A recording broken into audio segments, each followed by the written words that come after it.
तुमचं वागणं बोलणं, तुमचं चरित्र, तुम्ही ज्या क्षेत्रात गेल्यानंतर तुम्ही दाखवलेलं काही कर्तृत्व, हे बघूनच लोक शिकायला पाहिजेत.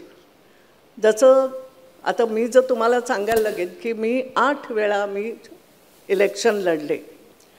8 वेळा इलेक्शन लढत असताना कधीही अशी वेळ नाही आली की माझ्या विरोधी जो लढतोय त्याला मी पर्सनली काही बोलले असेल, नाही. आणि त्यामुळे इंदूरमध्ये एक पद्धत होऊन गेली की पर्सनली आरोप नाही करायचे.